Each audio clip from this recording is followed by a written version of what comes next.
दोस्तों, आज हमारे स्टूडियो में बातचीत के मंच पर उपस्थित हैं अनामिका चक्रवर्ती जी। अनामिका जी के बारे में अभी थोड़ा मैं बात करता हूं। उससे पहले अनामिका जी, आपका बहुत बहुत स्वागत है हमारे इस बातचीत के मंच पर। और मैं बहुत मुझे खुशी है और मैं आपका शुक्रगुजार हूं कि आपने मुझे इतना समय दिया, मतलब कि बातचीत करने के लिए। अनामिका जी के बारे में मैं थोड़ा सा परिचय आप लोगों को, दोस्तों को दे देता हूं, और बाकी जो है वो अनामिका जी से भी बातचीत करेंगे। अनामिका जी जो है वो मध्य प्रदेश की रहने वाली हैं और इनका मायका भी मध्य प्रदेश में है और इनकी ससुराल भी मध्य प्रदेश में ही है। अब तो शायद मेरे ख्याल से छत्तीसगढ़ में आ गई हैं ससुराल। जी जी जी। और अनामिका जी जो है वो कविताएं लिखती हैं, गीत लिखती हैं और लेखन के क्षेत्र में काफी सक्रिय हैं। इनकी जो कविताएं हैं वो लगभग हिंदी की सारी प्रतिष्ठित पत्रिकाओं में, अखबारों में ये इनकी कविताएं छप चुकी हैं। और इनके जो गीत है, मैं देख रहा था कि इनके कुछ गीत जो हैं वो कुछ फिल्मों में भी शामिल हुए हैं। तो और अनामिका जी जो है वो जैसा कि मुझे पता है कि इन्होंने शादी के बाद से अपनी पढ़ाई वगैरह की है और उसके बाद से ये लेखन के बारे में तो अभी बातचीत करेंगे, लेकिन मतलब एक तरह से अपना जो लेखन कैरियर है वो उन्होंने बाद में काफी शुरू किया है और इनको बहुत सारे सम्मान भी मिल चुके हैं। अभी उस पर हम बातचीत करेंगे। अनामिका जी, पहले तो आप ये बताइए कि आपका जो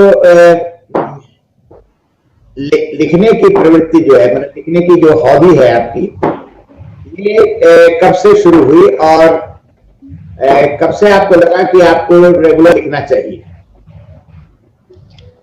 जी, ऐसे कह सकते कि ये परिवेश थोड़ा मुझे घर से ही मिला, क्योंकि मेरे जो पापा हैं वो, हम बंगाली में जो नाटक है उसको जात्रा कहते हैं। पापा जबलपुर के कुछ संस्थाओं से जुड़े थे और वो जात्रा करते थे और काफी अलग अलग शहरों में जाकर इनकी जो पूरी टीम है इन्होंने यात्रा की।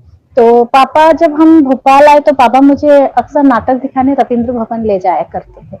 तो एक रुचि तो हमारी थी ही हमेशा से नाटक की तरफ और संगीत की तरफ, क्योंकि मैंने तो संगीत नहीं सीखा, लेकिन हमारे परिवार में हमारी दीदियां हैं, ताई जी की लड़कियां, उन्होंने संगीत सीखा। तो उन सब की तरफ हम लोगों का एक रुझान बचपन से ही रहा है। दूसरा ये कि घर में जो मेरे चाचा जी थे वो किताबें लाया करते थे, वो नॉवेल बहुत पढ़ते थे, तो वो चाचा किताबें लाया करते थे, तो वो उन्हीं की वो किताबों के पन्ने पलटते, कभी कुछ पढ़ते पढ़ते फिर धीरे धीरे पढ़ने का शौक जागा और फिर वहां पर सब देख देख के लिखने का भी शौक हुआ। तो कच्ची उम्र में, ये 7th 8th की बात है, तब ऐसे ही 2-2 4-4 लाइन जो समझ आता था लिखते थे और फिर वो सब चीजों को कभी गंभीरता से नहीं लिया। लेकिन शादी हुई जब मेरी, तो उसके बाद जो खाली समय हुआ करता था मेरे पास, तो मैं उसमें डायरियां लिखा करती थी। मुझे डायरी लिखने का भी एक वो था कि मैं डायरी लिखती थी सारे दिन के जो काम काज है उससे क्या मुझे हासिल हुआ और किस तरह के अनुभव मुझे मिले, किस तरह का मैं कुछ सीख रही हूँ, क्या नया देखा जीवन में। तो इस तरह से मैं डायरी भी लिखती थी और फिर कविताएं जो कहीं शायद दब गई थी, फिर उन एक नए रूप से वो सामने आई और फिर मैंने लिखना दोबारा शुरू किया।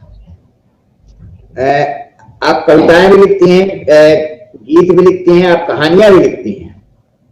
हाँ जी, कहानियां बहुत तो नहीं लिखी है, कुछ अधूरी पड़ी हुई है, कुछ प्रकाशित हुई है और लिख रही हूँ अभी। मैं देख रहा था कि आप लघु कथाएं भी लिखती हैं। लघु कथाएं लिखी है, लेकिन मैंने खुद उसको ऐसा मुकम्मल नहीं समझा, इसीलिए कभी कहीं भेजा भी नहीं, कभी फेसबुक पे भी शेयर नहीं किया। हाँ। और इसके अलावा आपको फोटोग्राफी का बड़ा शौक है? हाँ, फोटोग्राफी का, जी जी, मुझे बचपन से बहुत शौक है और जब मैं ये सोचती थी कि मैं बड़ी होकर जब कमाऊंगी तो तभी मैंने ये तय किया था कि मैं अपनी पहली तनख्वाह से एक अच्छा कैमरा लूंगी। तो ऐसा तो हो नहीं पाया। और फिर जब इतने अच्छे मोबाइल आ गए, मोबाइल पे इतने अच्छे कैमरे रहते, तो मुझे लगता है कहीं कुछ ऐसा तो लेती रहती हूँ। मैं जरा दोस्तों को बता दूं कि आपको जो है वो ये जो गंतव्य संस्था जो है वो नई दिल्ली द्वारा इनको अंतर्राष्ट्रीय महिला दिवस पर सम्मानित किया गया है। राष्ट्रीय स्त्री शक्ति सम्मान से भी इनको सम्मानित किया गया है, और लखनऊ आरोग्य दर्पण की ओर से मैं हूं बेटी सम्मान से भी इनको सम्मानित किया गया। और मैंने जैसा कि बताया था कि इनकी रचनाएं जो हैं वो विभिन्न पत्रिकाओं में और सारी प्रतिष्ठित पत्रिकाओं में जो है इनकी छपी हैं। जैसे कि परिकथा है, रेवांत है, लहक है, इंद्रप्रस्थ भारती, वागर्थ, आजकल, उमाश्री, कथाक्रम, ये जो है दिल्ली समाज कल्याण, दिल्ली की सेल्फी, दिल्ली मतलब समापवर्तन, और कथा देश, परिकथा, छत्तीसगढ़, आसपास, बहुमत, रचना उत्सव, पूर्वांचल दिल्ली, शोध दिशा, माने ऐसी कोई पत्रिका नहीं है जैसे बाखली पिथौरागढ़ में, उत्तराखंड दुनिया इन दिनों दिल्ली और भोपाल दोनों से निकलती है, उनमें भी। और ई पत्रिका शब्दांकन, विजुका, अटूट बंधन और पोषंपा में भी इनकी रचनाएं प्रकाशित हो चुकी हैं। मैंने वैसे अगर देखा जाए तो काफी प्रकाशित और काफी चर्चित शख्सियत हैं ये कविता और गीत के मायने में। तो जरा मुझे थोड़ा बताइए कि जैसे कविता आपने लिखना शुरू किया और उसके बाद से गीतों की तरफ रुझान कैसे हुआ आपका? गीतों की तरफ रुझान, ऐसे मैंने गीत कभी अपने से लिखे नहीं थे। हाँ, मैंने गजल लिखने की कोशिश की थी, लेकिन फिर मैं उस तरफ गई नहीं। मैं कविताओं की तरफ ही मेरा झुकाव ज्यादा रहा। तो हमारे एक मित्र हैं आशीष चटर्जी, शॉर्ट फिल्म बनाते हैं। उनके भाई हैं अर्नब चटर्जी, वो बहुत अच्छा गाते हैं और अपना म्यूजिक कंपोज भी करते हैं। एक बार एक चैरिटी पर्पस से जो गरीब बच्चियां हैं उनके जीवन अच्छे भविष्य के लिए और उनकी शिक्षा के लिए एक एल्बम निकालना था, और जिसपे सभी लोगों ने निःशुल्क अपना काम किया था। सारे लोगों ने, उसमें काफी सारे लोग, ये भिलाई जो खैरागढ़ की कई संगीत विश्वविद्यालय है जो, वहां से भी कुछ म्यूजिशियन थे। तो उन्होंने मुझे आग्रह किया था कि मैं उनके एल्बम के लिए गीत लिखूं। तब उनको मैंने 3 गीत लिख के दिए थे, तो उसमें से 6 गीत आने थे एल्बम में, तो उसमें से 1 गीत उन्होंने मेरा लिया था। और इसी बीच इसका जो प्रतीकी सेव करके है। हाँ जी, हाँ जी, हाँ जी। और इसी तरह, हाँ जी, और इसी तरह फेसबुक में ही कविताएं पढ़ते हुए एक मित्र थे, फेसबुक मित्र, उन्होंने एक फिल्म बनाने की इच्छा जाहिर की थी और उन्होंने चाहा था कि मतलब मैं उनकी फिल्म के लिए गीत लिखूं। तो फिल्म, पहले तो मुझे विश्वास ही नहीं हुआ, और काफी अंत में मैंने एक गीत किया और फिर वो फिल्म में गया। और फिल्म दूरदर्शन में भी 3 बार रिलीज हुई है। और बाकी कमर्शियल तरीके से तो बहुत ज्यादा मतलब नहीं सफलता मिली, लेकिन हाँ, गीत उस पे गया है। और इस तरह से सिल्वर स्क्रीन में गीत, एक लाइन गीतकार के रूप में मेरा नाम गया है उस पे। फिल्म का नाम शायद निराधा था ना? हाँ जी, निराधा। हाँ, और इसे शायद इस गीत को जावेद अली और शहजाद अली। हाँ जी। इस फिल्म में शान ने भी गाया था गाना। इस फिल्म में एक गाना शान ने भी गाया है। काफी अच्छे गीतकारों ने गाया है, गायकों ने। अच्छा अच्छा। और आपका एक संग्रह आ चुका है जो 2014 में, है ना जी? धूप के राज महकते हैं। हाँ जी, ठीक है। और आकाशवाणी से रचनाओं का प्रसारण एवं घर आंगन परिचर्चा का प्रसारण भी होता है, यानी कि आकाशवाणी में भी आप ये रचनाएं जो है प्रसारित होती रही। जी, छत्तीसगढ़ में है अंबिकापुर में आकाशवाणी, तो वहां से हुआ है सारा। जैसे आपने एक एल्बम आपका गीतों का आया, और मतलब गीत एल्बम से निकला, उसमें आपका गीत शामिल था, फिर आपने फिल्म के लिए आपने गीत लिखा जी। और मतलब ये है कि एक तरह से आप फिल्मी गीतकार बन गए। अब जैसा इसके अलावा आपने गीत, आप इसके अलावा जो आप गीत लिखती हैं या उनका कोई संकलन वगैरह तैयार कर रही हैं आप?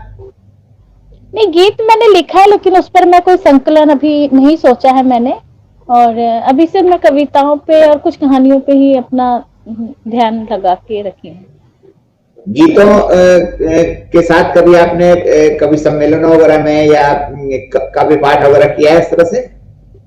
काव्य पाठ कविताओं पे ही किया है, और कवि सम्मेलनों में नहीं गई। जैसे काफी दूसरे कार्यक्रमों में काव्य पाठ हुए हैं कई मंचों से, लेकिन मैं जो कवि सम्मेलन होते हैं उस पर मैंने मंच पर इस तरह से नहीं गई। हाँ, जो किन्हीं संस्थाओं ने कहीं पर काव्य पाठ हुए तो वहां पर किया है। गीत भी सुनाया है आपने? नहीं, गीत तो नहीं सुनाया। मैं गीत नहीं गाती हूँ। आज सुनाना पड़ेगा ना आपको थोड़ा सा, कविता भी सुनेंगे आपके, गीत भी सुनेंगे। अब जरा हम लोग थोड़ा बातचीत करते हैं कि जो हमारा मुख्य विषय है आज के बारे में बात करने का। हाँ जी, हाँ जी। ये टेक्निकल गड़बड़ी की वजह से काफी टाइम चला गया, कोई बात नहीं, लेकिन हम लोग मुख्य बात पर बात कर रहे हैं। हाँ जी। ये जैसे अपने लाइफ को देखते हुए आप थोड़ा बताइए कि आजकल की स्थिति जो है, मतलब या महिलाओं की जो साहित्य में, संस्कृति में जो स्थिति है और समाज में जो स्थिति है, उसका किस तरह से, उसको किस तरह से विश्लेषित करती हैं? जी, महिलाओं की जो स्थिति है, जो स्वतंत्रता को लेकर है, और तो पहले से तो काफी सुधार हुआ है, लेकिन पूरी तरह सुधार हुआ हम ये नहीं कह सकते, क्योंकि एक जो फ्रेम है, एक फ्रेम में जो पिक्चर नजर आती है स्त्रियों की, उस फ्रेम के पीछे बहुत कुछ वैसा नहीं है जो फ्रेम में दिखाई देता है। हर वो स्त्री जो जॉब करती है, नौकरी करती है, लोगों को लगता है वो बहुत स्वतंत्र है, नौकरी कर रही है, लेकिन अगर हम फ्रेम के पीछे देखें तो ऐसा नहीं है। वो अपनी तनख्वाह अपने हिसाब से खर्च नहीं कर सकती जैसे कि पुरुष कर सकता है। वो कई फैसले अपने हिसाब से नहीं कर सकती जो घर का पुरुष कर सकता है। और अब जैसे बहुत बता रही, जैसे एक मकान खरीदने का फैसला है, समझ लीजिए, औरत भी कमा रही है, पुरुष भी कमा रहा है, या एक घर में गाड़ी खरीदने का फैसला है, या कोई आर्थिक रूप से जो बड़े डिसीजन है, वो आज भी पुरुष के ही हाथ पे है। स्त्रियां नौकरी करती हैं और ऑफिस में वो बहुत खुले विचारों की हैं अपनी जगह पे, तो हम ये देख सकते हैं कि ऐसी भी स्त्रियां हैं जो कमा रही हैं और अपने फैसले खुद ले रही हैं, लेकिन फ्रेम के बाहर जो एक पिक्चर है पीछे वैसा कुछ नहीं है। तो औरतों की स्थिति में वैसा सुधार नहीं हुआ है, और हम चाहते कि मूल रूप से वो सुधार आए।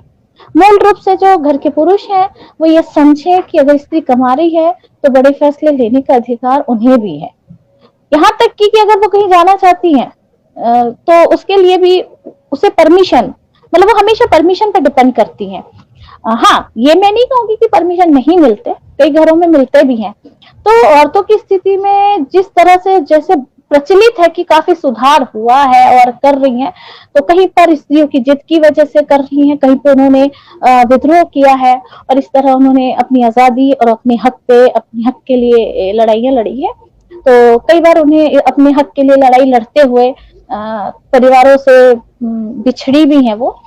और तो ये एक चीज है। दूसरा, ये जो संस्कृति की बात आप कर रहे हैं, तो हाँ, संस्कृति तो आई है, मतलब जो हमारे बुजुर्ग हैं, हमारे पहले की पीढ़ी है, उन्होंने अपनी संस्कृति, अपने रीति रिवाज पीढ़ी दर पीढ़ी ट्रांसफर किए हैं, ये सिखाते हुए किए, हमारे परिवारों में ये प्रचलित है और आपको ऐसा करना है।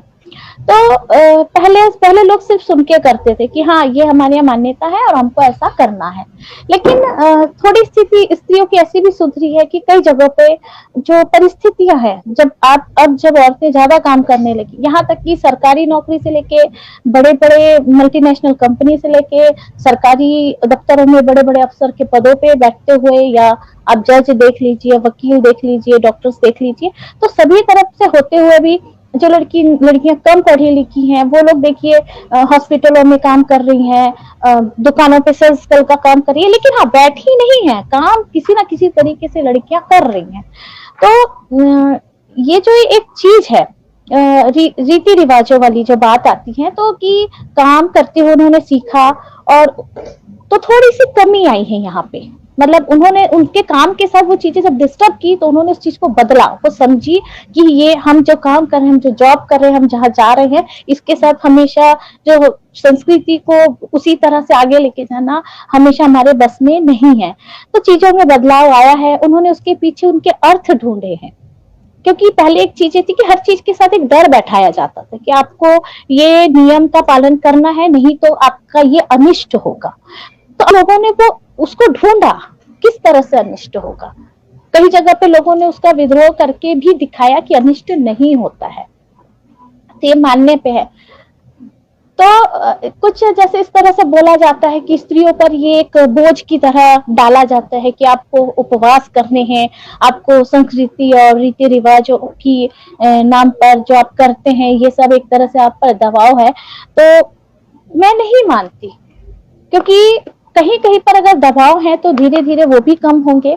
लोगों ने इसके अर्थ ढूंढे हैं, और लोगों को जब एक मन की शांति होती किसी भी काम को करके, चाहे वो बागवानी करके हो, चाहे वो गीत गा के हो, चाहे वो अस्पताल में जाके रोगियों की सेवा करके हो, समाज सेवा करके हो, वृद्धाश्रम में जाके उनकी सेवा करके हो, तो एक आत्मा का सुकून होता है। कई लोग योग करके आत्मा का सुकून करते हैं, कई लोग कई तरह के आजकल जैसे ब्रह्म कुमारी के लोग वहां जाके अपने आत्मा, तो पूजा पाठ हो गया, उपवास हो गया। अब स्त्रियां दबाव में आके नहीं करती हैं, मैं ऐसा मानती हूँ कि दबाव में आके कहीं गांव में है प्रचलन, तो उन्होंने ऐसा सोचा कि हमें ये करना चाहिए।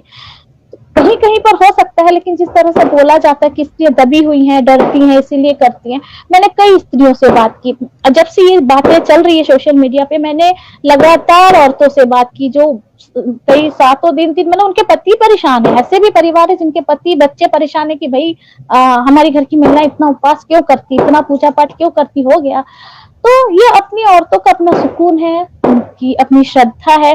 तो हम श्रद्धा को और जो एक मन का शांति है, जो एक आत्मिक शांति मिलती है, उसको हम इस तरह से प्रस्तुत नहीं कर सकते कि उन पर प्रेशर बनाया जा रहा है ये सब करने के लिए।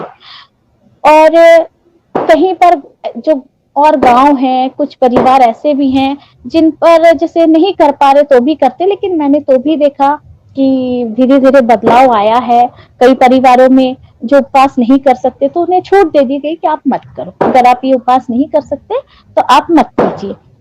और जहां बात आती है संस्कृति की, तो मुझे लगता है किसी भी समाज की एक पहचान होती है उसकी संस्कृति।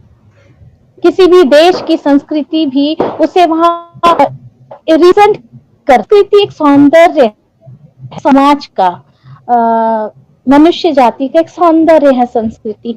तो मुझे लगता है कि हमें अपनी संस्कृति की सुरक्षा के लिए और उसे बनाए रखने के लिए उस पर ध्यान देना चाहिए। संस्कृति को उस हिसाब से नहीं लेना चाहिए कि ये फालतू चीज है, क्योंकि अगर और जो लोग बोलते हैं, मजे की बात ये है कि जो लोग बोलते हैं सिर्फ का आनंद वो भी लेते हैं।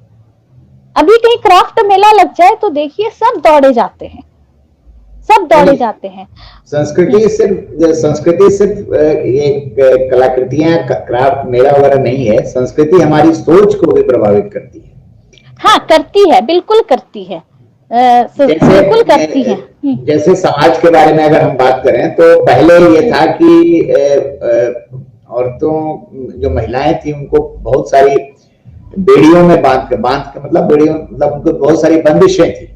और बिल्कुल बिल्कुल मैं इस मंच पर भी कई लोगों से बातचीत कर चुका हूँ कि लक्ष्मण रेखा स्त्रियों के लिए क्यों खींची गई, किसी पुरुष के लिए लक्ष्मण रेखा क्यों नहीं खींची गई। हाँ, यही तो मैं बता रही हूँ कि जो अभी मैंने जो बताया आपको तनख्वाह वाली बात कि नौकरी करने की आजादी दे दी गई है क्योंकि उससे एक इनकम घर आती है, लेकिन आप उनके उस जो वो कमा रही है उस पर वो किसी तरह के फैसले लेने की हकदार नहीं है। तो ये एक तरह की बंदिश है, ये भी एक तरह की बंदिश ही मानती हूँ मैं। लेकिन तो ये बताइए कि हाँ एक तरफ हम आजादी भी हमें मिल रही है, हमें नौकरी भी मिल गई है, हमें बाजार जो हमें अपने एक अलग तरह से पहचान भी दे रहा है। तो उस समय पुरानी संस्कृति जो है उसको उसका निर्वाह करना जरूरी है कि नहीं है? क्यों करना चाहिए पुरानी संस्कृति का निर्वाह? देखिए, अगर संस्कृति जो है आप जैसे संस्कृति हम किस नजर से हम किसे संस्कृति मान रहे हैं, पहले तो हमें ये समझना बहुत ज्यादा जरूरी है कि क्या संस्कृति हम अपने घर के उन नियमों को मान रहे हैं कि जैसे जो नियम बना दिए जाते हैं कि भाई हमारे घर में इस तरह का पूजा पाठ होता है या इस तरह का खान पान है या इस तरह के पहनावे हैं, अगर इसको हम संस्कृति से जोड़ते हैं तो मुझे लगता है यहाँ पर थोड़ी बदलाव की जरूरत है। थोड़े क्यों, बहुत बदलाव की जरूरत है। मैं कल ही एक परिवार से मिली जहां पर मुझे उनके जो घर की बनावट है मुझे थोड़ी अजीब लगी। तो मैंने पूछा, मैं जिनके साथ गई तो मैंने उनसे पूछा कि ये ऐसा घर क्यों बना, इतनी जगह रहते, तो उन्होंने कहा कि इनके यहाँ पर्दा प्रथा इतना। तो मैं बहुत हैरान हुई कि ये कैसी बात है, मतलब आप पढ़े लिखे हो, आप पार्टीज में जा रहे हो और फिर आप मतलब घर में स्त्रियों को इतना पर्दा करा रहे हो। तो ये चीजें मुझे नहीं लगता कि ये चीजें होनी चाहिए। अगर ये संस्कृति है तो ऐसी संस्कृति हमें आगे लेके नहीं जाना है और हम चाहते हैं कि जो महिलाएं इसको फेवर करती है वो इस बात को समझे कि अगर किसी महिला का चेहरा अगर दिख जाता है तो उससे कोई बुराई नहीं है, ना किसी के सर पे सींग निकल आएगी, ना किसी के पूंछ निकल आएगी। इंसान जैसा है वैसे ही है। एक दूसरे के प्रति सम्मान की नजर रखें, मर्यादा में रहें और इसी तरह हम अच्छी संस्कृति को आगे लेकर जाए। और अगर इसे संस्कृति कहा जाता है, मैं इसे संस्कृति मानती ही नहीं हूँ। जहां पर आप बंदिशें हैं, जहां पर आप किसी संस्कृति को मानते हुए आप परेशान हो रहे हैं, आप चिढ़ रहे हैं, जो संस्कृति आपसे मनवा रहा है आप उसको कोस रहे हैं, ऐसी संस्कृति मुझे नहीं लगता कि वो संस्कृति है। वो संस्कृति कैसे हुई? वो संस्कृति नहीं हो सकती ना। मैंने अभी कहा कि मुझे लगता है संस्कृति है ना, समाज का सौंदर्य होता है। तो जो समाज को कुंठित करे, जो समाज को विरक्त करे, वो संस्कृति कैसे हो सकती है? हम उसे संस्कृति का नाम दे ही क्यों? घूंघट प्रथा को हम संस्कृति का नाम क्यों दें? एक बेसिक सवाल ये है कि घर से मतलब लड़कियों के बचपन से शुरू करें अगर हम, तो आज भी ये मोस्टली परिवारों में ये एक बात होती है कि लड़के की चाहत बहुत ज्यादा होती है लोगों की। बिल्कुल होती है। पुत्र हो गया तो बहुत खुशी मनाते हैं और मैंने देखा कि वो मतलब बहुत अच्छी तरीके से, मतलब ये अधिकांश परिवारों की बात मैं कर रहा हूँ।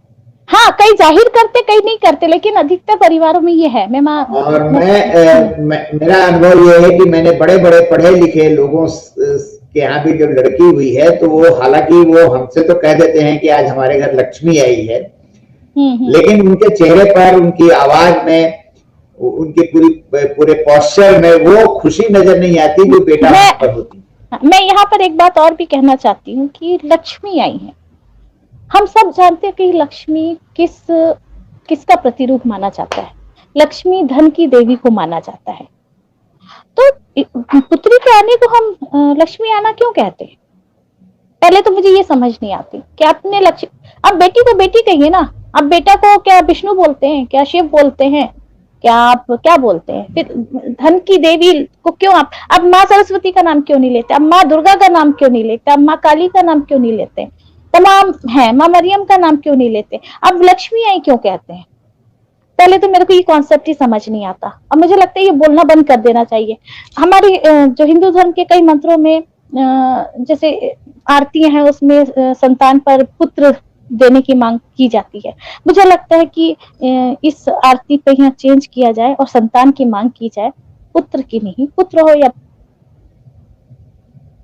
होने पे। तो ये जो एक ख्याल है हमारा वंश, क्योंकि हम अपने बच्चों का, बेटों के बच्चों का सरनेम हम अपना ही सरनेम ट्रांसफर करते हैं, जबकि बेटियों पे नहीं करते। तो एक सरनेम को, मैंने कई ऐसे घर देखे जहां पे बेटे पूछते ही नहीं है माँ बाप को, वो सरनेम तो सरनेम भले ही आगे बढ़ गया लेकिन माँ बाप को पूछते नहीं, कभी पलट कर देखते नहीं, हम उस सरनेम का क्या करेंगे। आपने बेटे की चाहत की, बेटा हुआ, आपने पाला पोसा, बेटी को भी कम चाहा, बेटे को ज्यादा चाहा, बेटे को ज्यादा दिया, बेटियों को कम दिया, लेकिन देखने में आता है कि बेटियां देख रही है माँ बाप की बुरी परिस्थितियों में, माँ बाप के बुढ़ापे में, उनके उस एकांत समय में, जब उनको एक सहारे की जरूरत, किस तरह बोलूंगी, जैसे कहते हैं बुढ़ापा एक बचपन होता है, तो जब एक बच्चा जब जन्म लेता है वो चलना सीखता है, पर अभी रोड से आ रही थी तो देखा एक छोटे बच्चे को एक औरत हाथ पकड़ के रखी है, मतलब उसे कितना डर है कि बच्चा कहीं गाड़ी के नीचे ना आ जाए, बच्चा कहीं मेरे से आगे ना निकल जाए। तो अगर एक बच्चे के लिए एक माँ का ऐसा ध्यान है, तो जब वो बूढ़ा हो जाता है उसमें एक बचपन वापस घर करता है, तो बच्चों का फर्ज बनता है कि वो उन्हें सही मार्गदर्शन करे, उन्हें सही ढंग से जीवन की जो जीवन की सड़क है उसको सही ढंग से पार लगाए। तो ये जो सरनेम को आगे ले जाने की बात है, ये अब तो काफी लोगों ने निकाल भी दिया है, लेकिन हाँ काफी लोग नहीं निकाल पाते, उनको लगता काश एक बेटा हो जाता, हमारा वंश आगे बढ़ जाता।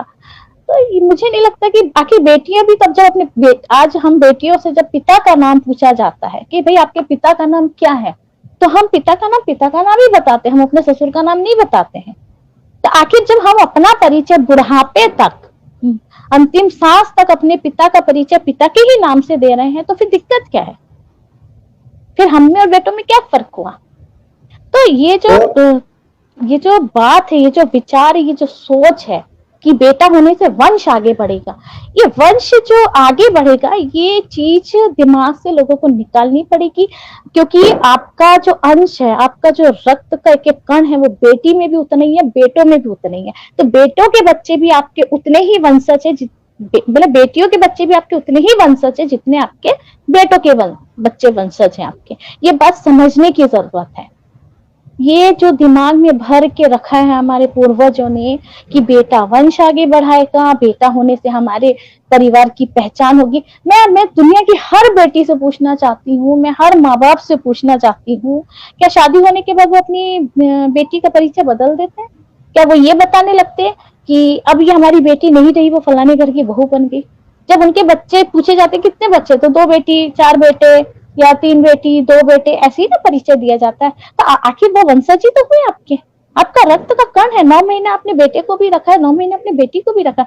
जब ईश्वर ने 9 महीने में कहीं कमी नहीं की, उनको पेट में पालने में कहीं कमी नहीं, तो आप कौन होते हैं फर्क करने वाले? जब आपके शरीर का एक रक्त बेटी में भी उतना ही है, बेटों में भी उतना ही है, तो एक सरनेम के लिए आप क्यों परेशान हो रहे हैं? आप गर्व से कहिए कि ये मेरी वंशज है। हम जो बात कर रहे थे, आप बेटों को ही वंशज क्यों मानते हैं? ये सोच तो बदलनी पड़ेगी।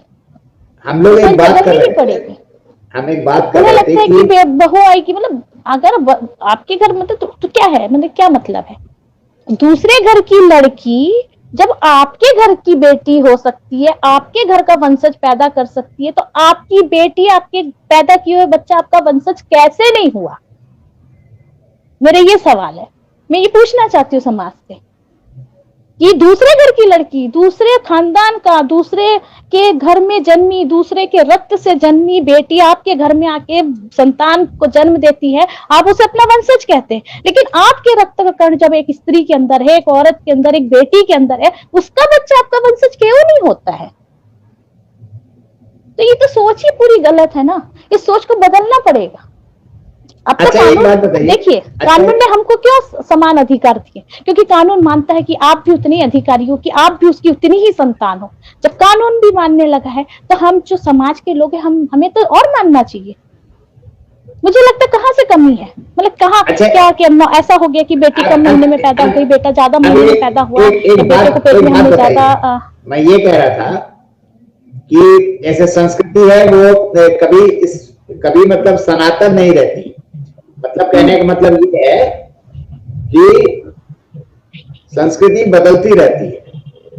दूसरी बात जैसे कि ये है कि संस्कृति के साथ एक सबसे बड़ी समस्या ये हो जाती है कि संस्कृति को कई बार धर्म से जोड़ दिया जाता है, बल्कि जबकि क्या है कि संस्कृति जो है वो धर्म से अलग चीज है। वो संस्कृति जो है वो, अगर मैं वैसे कहूं तो संस्कृति जो है वो मनुष्य जो है वो अपने तरीके से गढ़ता है और अपने तरीके से बनाता है। आज बहुत सारी चीजें बदल रही हैं। एक बेसिक सवाल ये है कि सब कुछ बदलने के बावजूद, मतलब बड़ी तेजी से बदलने के बावजूद, एक तरफ तो समाज में बाजार है जो औरतों को घर से निकाल करके और एक वस्तु के रूप में पेश करता है। दूसरी तरफ क्या है कि संस्कृति को पुराने रास्ते पर ले जाने की कोशिश की जा रही है। जैसे मैं आपसे एक सवाल पूछूं कि क्या अभी भी लड़कियों को अपने मन से प्रेमी चुनने की आजादी है? क्या लड़कियां अभी भी अपने मन से प्रेमी चुन सकती हैं अपने पसंद की लड़के से? नहीं, कहीं कहीं पे ये स्वतंत्रता आई है, लेकिन अभी भी परिवार अपनी ही मर्जी। नहीं, ये मैंने बताया ना कि ये प्रेम है,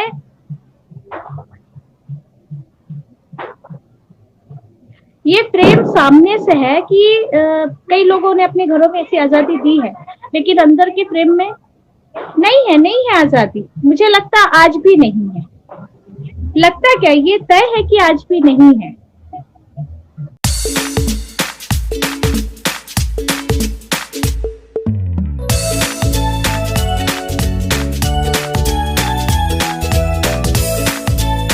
तो फिर आजादी कहां पे है? महिलाएं तो पूरी तरह से आजाद हुई नहीं, कहीं कहीं आजाद हो गई, कहीं कहीं तो जैसे है कि है ना, कहीं कहीं चांदनी हो जाती है, कहीं कहीं फिर अंधेरा ही मोस्टली रहता है। नहीं पूरी, तो यही तो मैं कह रही हूँ कि जो प्रेम है उसके सामने जो पिक्चर दिखती है उसके पीठ पीछे वैसा कुछ है ही नहीं। हाँ, बहुत कम प्रतिशत में अभी ये इस तरह का मतलब विचार आए हैं। इस तरह का जो खुलापन आया है, लोगों के विचारों में खुलापन आया है, जो साफ सुथरे में कि आज भी लड़कियों को वो आजादी नहीं है और कई घरों में बेटों को भी नहीं है। आज भी लड़कियों को ये आजादी नहीं है हमारे समाज में। मेरा सवाल ये है कि जो महिलाएं जिन्होंने अपनी जगह बनाई हुई है, चाहे वो साहित्य के क्षेत्र में, चाहे वो अपने एकेडमिक क्षेत्र में, चाहे अपने करियर में, चाहे वो पॉलिटिक्स में, जिन्होंने अपनी अपनी जगह बनाई है अपने, उन महिलाओं के सामने क्या क्या चुनौतियां आती हैं, क्या क्या चुनौतियां आ रही हैं, ये मैं जानना चाहता हूं। आप एक रचनाकार की दृष्टि से बताइए। हाँ बिल्कुल, मैं बता रही हूँ। चुनौतियां बराबर आती हैं, चुनौतियां घर से ही शुरू हो जाती हैं। सबसे पहले तो कि इस क्षेत्र में, चाहे राजनीति का क्षेत्र हो, चाहे कला का क्षेत्र हो, अगर घर में अगर कोई सदस्य पहले से उस क्षेत्र में नहीं है और कई बार होते हुए भी जल्दी ही अनुमति नहीं मिलती है। सबसे पहली बात ये आती है कि हर बात स्त्रियों के अनुमति पर आके ठहर जाती है। क्षेत्र कोई भी हो, उनके पास कोई भी टैलेंट हो, लेकिन हर बात अनुमति पर आके ठहर जाती है। उन्हें हर बात के लिए अनुमति, मैंने ऐसी भी महिलाएं देखी है जो बहुत हाई एजुकेटेड है, लेकिन वो घर पर बैठी, उन्हें नौकरी करने की इजाजत नहीं है। तो आखिर उन्होंने पढ़ाई की, उन्होंने तो पढ़ाई ये सोच के ही की थी कि वो आगे चलकर एक, तो इसी तरह जब आगे बढ़ती हैं वो किसी तरह, कभी जो परमिशन मिल जाती है, कभी खुशी से, कभी बेमन से, और जब वो आगे बढ़ती है तो घर की कॉलोनी से लेके, समाज से लेके उन्हें बराबर चुनौतियों का सामना करना पड़ता है। और स्त्री होने के नाते सबसे पहले, जैसे राजनीति में महिलाओं को देखो, अगर वो कितनी भी मतलब समझ हो उनमें राजनीति की, लेकिन पुरुष उन्हें हमेशा एक हेय दृष्टि से देखता है। अगर 4 तरह के नेताओं के बीच में एक महिला अपनी बात रखती है और जब वो महिला वहां से हटती है तो वो 4 पुरुष सबसे पहले उसके बारे में बात करते हैं, उसके काम के बारे में बात नहीं करेंगे, उसके पहनावे के बारे में बात करेंगे, उसने कैसे बात की, वो किस तरह से उसका रहन सहन, उस पर बात करेंगे। कला के क्षेत्र में भी वही है, साहित्य के क्षेत्र में भी हम देखते ही हैं कि महिलाओं के बारे में एक तो चर्चा होना, तो एक तरह का ये महिलाएं ये से चुनौती के रूप में ही इसको झेलती हैं और वो उसे एक हिम्मत के साथ आगे बढ़ती है। हर तरह की चुनौती का सामना उन्हें करना पड़ता है, आर्थिक रूप से भी कई बार करना पड़ता है और सामाजिक दृष्टि से अपनी सुरक्षा को लेकर भी उन्हें एक तरह का बहुत बड़ा चुनौती का सामना करना पड़ता है। कई बार उन्हें अगर अपने काम से बाहर जाना पड़ता है तो वो नहीं जा पाती है, या जाती भी है तो बहुत सारी चीजें उनके सामने बाधाओं के रूप में आती है, डर के रूप में भी आती है। चाहे राजनीति का क्षेत्र हो, लेखन का क्षेत्र हो और तरह तरह के जो क्षेत्र हैं जहाँ पे महिलाओं ने अपनी जगह बनाई है, उन्हें पल पल बहुत तरह की चुनौतियों का सामना करना पड़ रहा है। नौकरी को लेकर, जहाँ पे वो नौकरियां कर रही हैं, जहाँ पे जिन पदों पे, ऊंचे पदों पर भी बैठी हैं, एक महिला होने के नाते उसे हमेशा एक अलग दृष्टि से देखना ही उनके लिए एक चुनौती है। जो हमारा समाज है, हमारे समाज में जो पुरुष वर्ग है, वो किसी भी पद पर हो, कहीं पर भी हो, महिलाएं कितनी भी परिपक्व हो, कितनी भी उन्होंने उन्नति कर ली हो, लेकिन उन्हें देखने की जो दृष्टि है, वो दृष्टि ही और जो उनकी सोच है उनके प्रति, वो ही स्त्री के लिए एक चुनौती का रूप है और उस चुनौतियों से लड़ते हुए वो आगे बढ़ती है। तो ऐसी सारी महिलाओं को तो मेरा सैल्यूट भी है और मैं चाहती हूँ कि जैसे कहते हैं कि वो 4 लोग क्या कहेंगे अगर आप टाइम से ऑफिस से नहीं लौटती हैं, आप अपने राजनीति कार्यक्रमों के लिए आप बाहर जा रही हैं। कई हम साहित्य के कार्यक्रमों में देखते हैं महिलाएं अपने घर से लोगों को लेकर आती हैं, एक असुरक्षा की भावना उनके अंदर क्यों रहेगी? हम सोचते हैं क्यों रहेगी? साहित्य में इस तरह की चुनौती मैं चाहती कि जो 4 लोग हैं, इन 4 लोगों में क्या को स्थिति है? चुनौती के रूप में ही उन्हें झेलना पड़ता है। साहित्य में क्या स्थिति है? वो काम बाद में देखा जाता है, उनका रहन सहन, उनका हंसना बोलना, उनका पहनावा पहले देखा जाता है, उसके हिसाब से उनको आंका जाता है। ये एक तरह की स्त्री के लिए बहुत बड़ी चुनौती है। यहाँ पर जुड़ी सभी साहित्यकार महिलाएं भी लगभग जानती हैं किस तरह की स्थिति है। आपकी जो कविताएं हैं, जो गीत हैं, उन पर या जो टिप्पणियां वगैरह आती हैं, मूल्यांकन जो होता है वो आपकी रचनाओं पर होता है कि आपके स्त्री होने की वजह से होता है? देखिए, ये सभी तरह से रहता है, एक स्त्री होने की वजह से भी और समाज के तरह तरह के अनुभव को लेकर भी। और मैं चाहती हूँ कि एक स्त्री होने के नाते स्त्री की सभी तरह की परिस्थितियों को मैं अपनी रचनाओं द्वारा लोगों के सामने लाऊं और समाज को ये दिखा सकूं कि स्त्रियां के साथ क्या घटित होता है और उसे वो क्या चाहती हैं, किस तरह का सम्मान उन्हें चाहिए, किस तरह की आजादी उन्हें चाहिए। मैं ये पूछ रहा था कि साहित्य में जो महिलाएं सक्रिय हैं, साहित्य में जो महिलाएं सक्रिय हैं, उनके सामने क्या क्या चुनौतियां हैं? जी देखिए, साहित्य में जो महिलाएं हैं, सबसे बड़ी बात कि जिन्होंने अपनी जगह बनाई है, उन्होंने किस तरह बनाई है, उनका जिक्र तो हमने सुना ही है। और जैसा कि एक लेखन है, लेखन एक विचार की तरह तो हमेशा ही स्त्रियों के मन में आता ही रहा है। जिन्हें कलम चलाना नहीं आता, जिन्हें लिपियों का ज्ञान नहीं है, भाषाओं को वो लिखी नहीं, पढ़ी लिखी नहीं है, तो जो एक विचार है, जो कहानी है, किस्से है, व्यंग है या पुरानी अनुभव है, जिस तरह से, तो ये एक जो विचार है साहित्य का, वो तो मुझे लगता है हर स्त्री के मन में रहता है। जिन्हें पढ़ना लिखना नहीं आता, वो सिर्फ लोगों के साथ या अपने परिवारों के साथ या बूढ़े होने के बाद अपने नाती पोतों के साथ या पुराने जमाने में गांव में ग्रुप में समूह में बैठकर वो अपने पुराने किस्से सुनाती थी, अपने अनुभव साझा करती थी, अपने दुख या खुशी के जो बात है या उनके मन में जो ज्ञान की बातें आती थी वो साझा करती थी। तो साहित्य सिर्फ लिखा हुआ है ऐसे न जाने कितना ही साहित्य है जो आज हमारे पास नहीं है।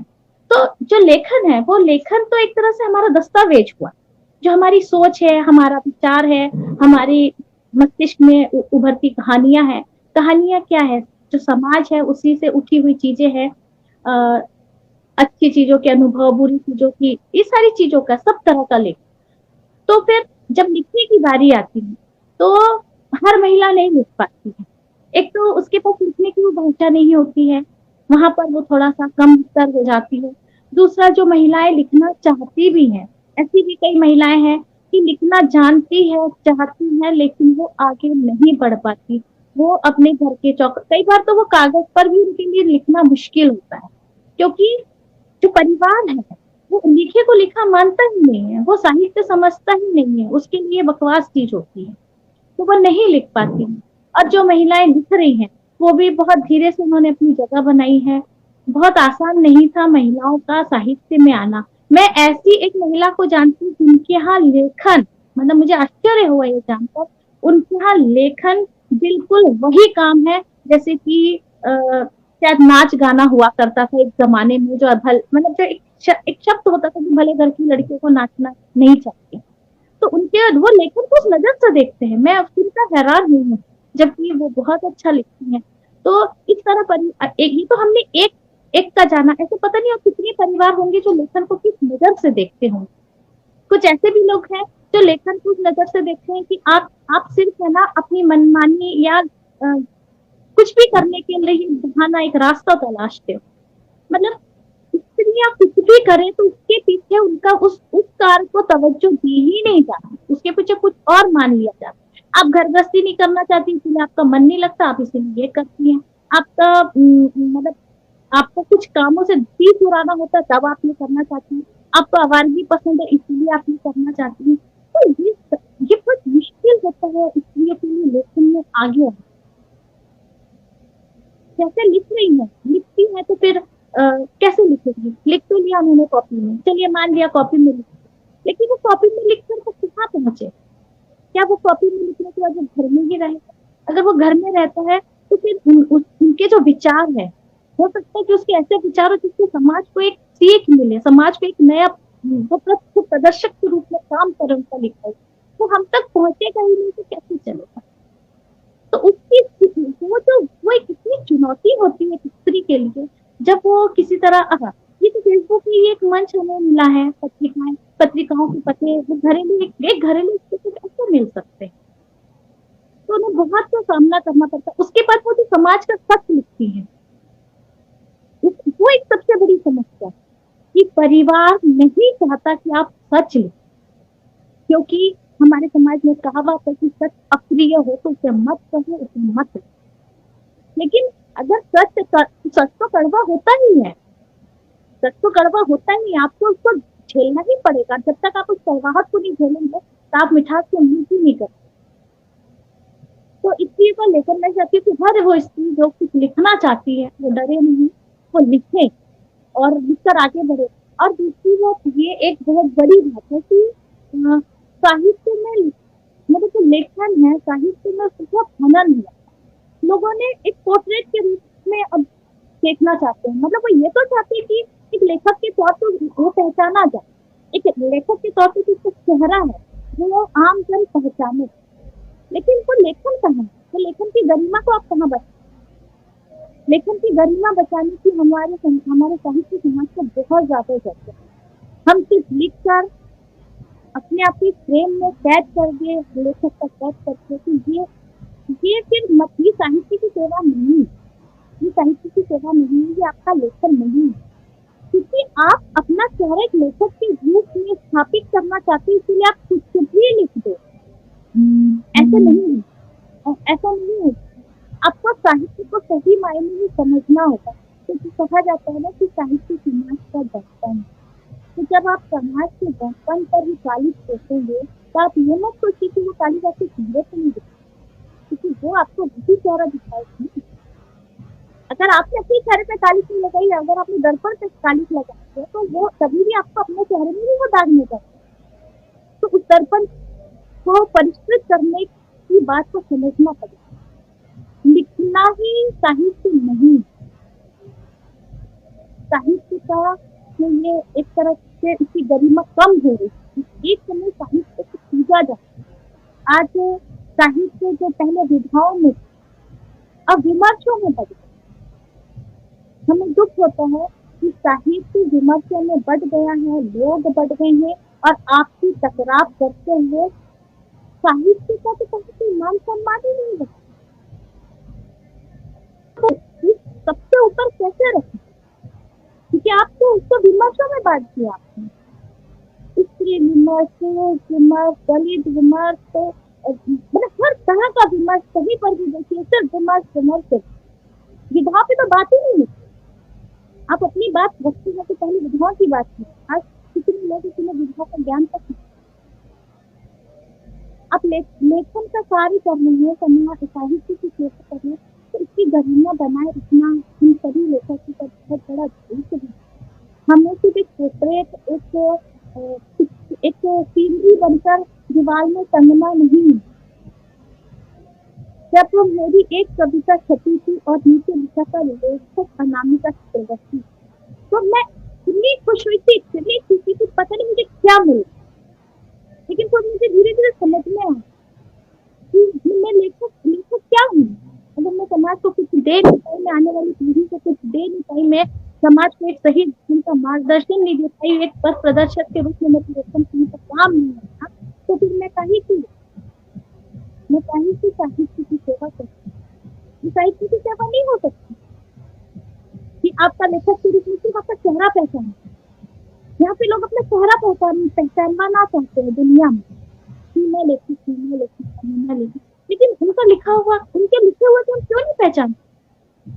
क्यों है हजारों पुस्तकें छप रही हैं, किताबें प्रकाशित हो रही हैं, पत्रिकाएं प्रकाशित हो रही, संपादक बिल्कुल हाट में जैसे बाजार लगता है सब्जी को, आज इस तरह से संपादक जो पब्लिकेशन, लेकिन क्या है, कौन एक किताब का नाम कौन लेते हैं? हम बस वही ले रहे कि हमारी किसी मित्र की किताब आई बहुत अच्छी है। हाँ, तो जो पुरानी लेखिका उन्होंने अपनी जगह बनाई है, लेकिन हम उन्होंने जो जगह बनाई है, हमको उसी जगह को और आगे लेके भाई। उन्होंने आज 4 किताबें कल 40 लिखेंगे, इसके बाद वो नहीं रही, तो इस चीज को आगे कौन लेते? इस चीज को आगे ले जाने के लिए हमें अपने लेखन पर ध्यान देना, इस बात पर ध्यान नहीं देना कि हमें कितने लोग पहचान रहे हैं, मेरे चेहरे को कितने लोग पहचान रहे कि मैं एक लेखिका हूँ, मैं एक लेखक हूँ। तो मुझे लगता है कि साहित्य के प्रति हमें ईमानदार होने की बहुत जरूरत। अच्छा, एक आखिरी सवाल कि साहित्य की जो मुख्य धारा है, माने साहित्य में जो वर्चस्व की धारा है, हाँ। उसमें महिलाओं की क्या स्थिति है? देखिए, हम बहुत कम सुनते हैं कि कहीं पे महिला संपादक है, ये बहुत कम देखने को आता है। चाहे कोई जो प्रकाशन है जितने भी, उसमें भी हम महिलाओं को कम ही देखते हैं, ज्यादातर सम्मान उनके पुरुषों के हाथ में है। और जब महिलाएं कहीं पर आई भी हैं, उन्होंने संपादन का कमान संभाला भी है, तो वो भी सह संपादक के रूप में, जो मुख्य संपादक होता है, तो अभी तक उनका वर्चस्व सिर्फ किताबें, उपन्यास और कहानियां लिखने में ही है। और वो एक टीम को कमांड करे, वो एक संपादन को कमांड करे, ऐसा बहुत कम आ रहा है। आए हैं, ऐसा नहीं है, आए हैं। मैत्री पुष्पा जी, आज उनका जन्मदिन है, मैं उन्हें बहुत बहुत शुभकामनाएं देना चाहती हूँ, उन्हें बहुत सारी बधाई है। तो उन्होंने दिल्ली पर हिंदी साहित्य उनकी पुस्तक का संपादन किया था। लेकिन क्या, अगर आप गिनती में देखा, अगर जब से वो पत्रिका शुरू हुई है, तो कितनी महिलाओं ने उस पुस्तक का संपादन किया? अर्चना जी अपने भी रही, उन्होंने संपादन किया। तो कितने लोगों ने किया? अगर हम शुरू से देखें, अगर हम हर पत्रिका को उठाकर देखें, तो कितनी महिलाएं संपादन कर, तो महिलाओं का वर्चस्व तो है ही, क्योंकि महिलाओं को साहित्य में भी सेकेंडरी में रखा जाए। यहाँ पर भी पितृसत्ता, अगर मैं थोड़ी सी पितृसत्ता का शब्द इस्तेमाल करती हूँ, तो यहाँ भी पितृसत्ता।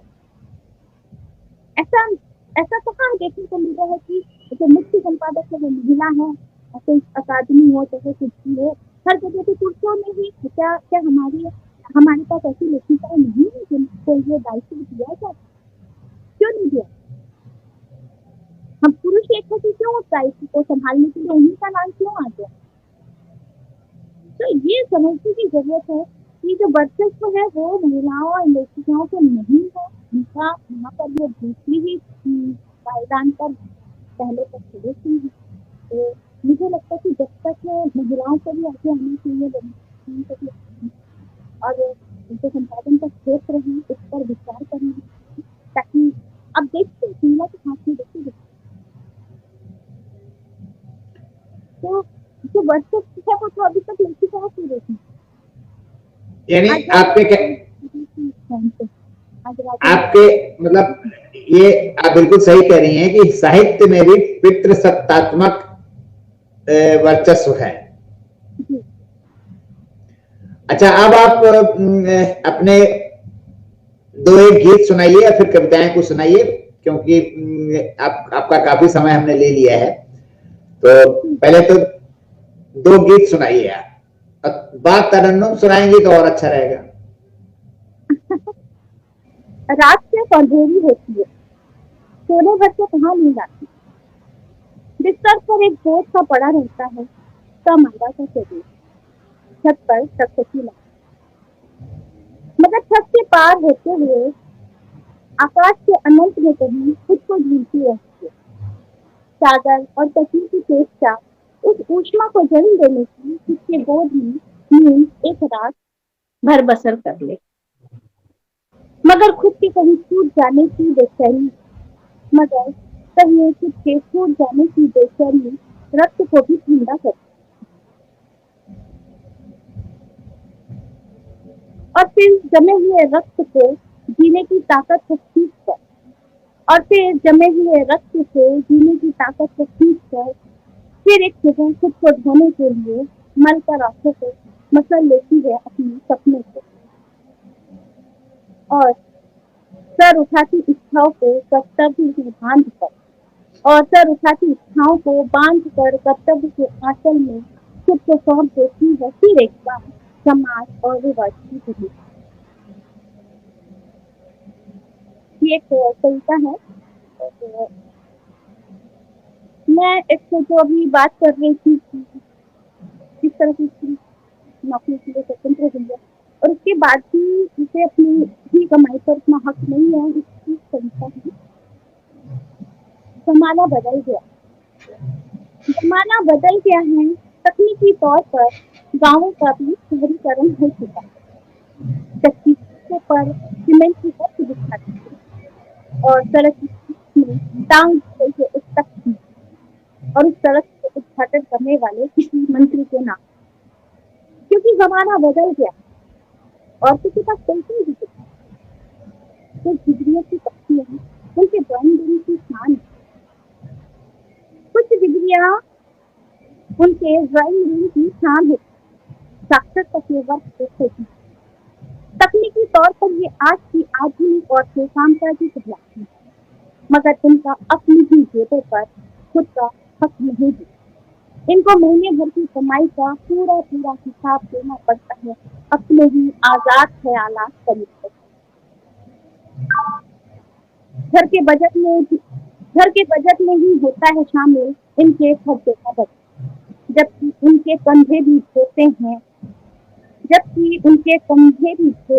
हैं बजट के भार की तमाम जिम्मेदारी, मगर उन कंधों को देखा जाता है आंचल संभालने की एक खुशी, जबकि उनके कंधों को देखा जाता है आंचल संभालने की एक खूंटी की।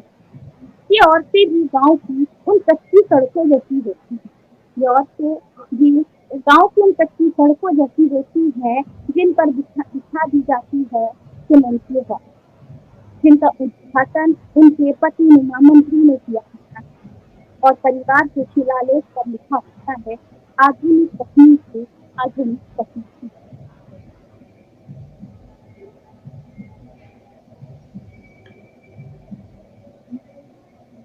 एक कविता और सुनाइए, फिर गीत सुनाइए, गीत उसके बाद। हाँ गीत नहीं, पहले कविता सुना दीजिए। हाँ जी पहले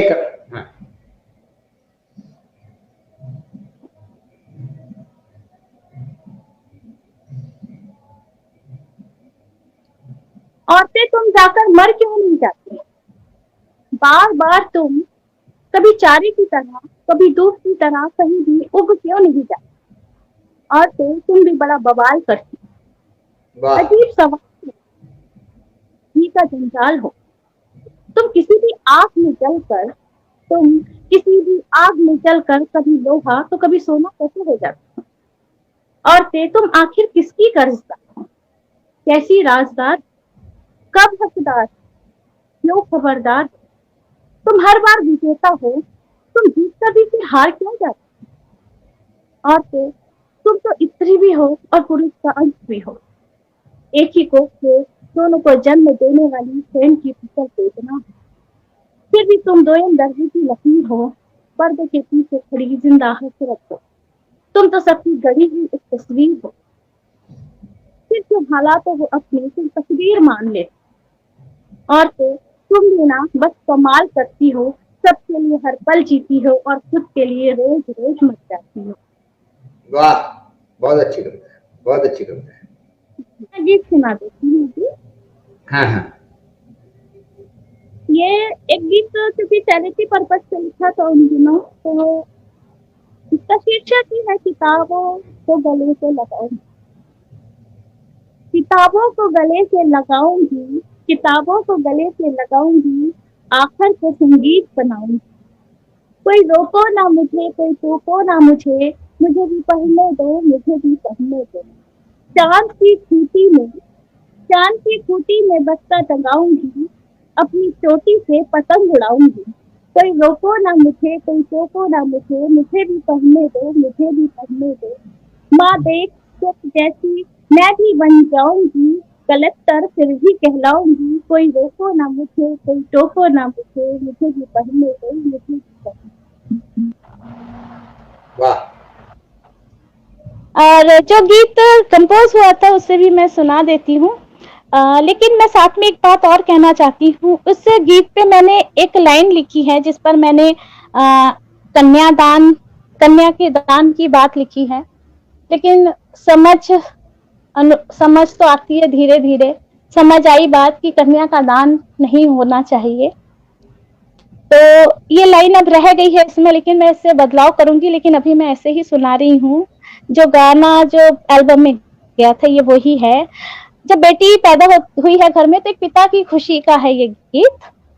जिंदगी के घर में खुशियों ने एक जहां बसा लिया है, जिंदगी के घर में खुशियों ने एक जहां बसा लिया है। तेरे आने से दिल के आसमां पर सपनों ने रंग बुन लिया है। तेरे आने से चांद का टीका माथे पे सजा है, चांद का टीका माथे पे सजा है किस्मत के हमारे। तेरे आने से दुनिया हो गई रोशन।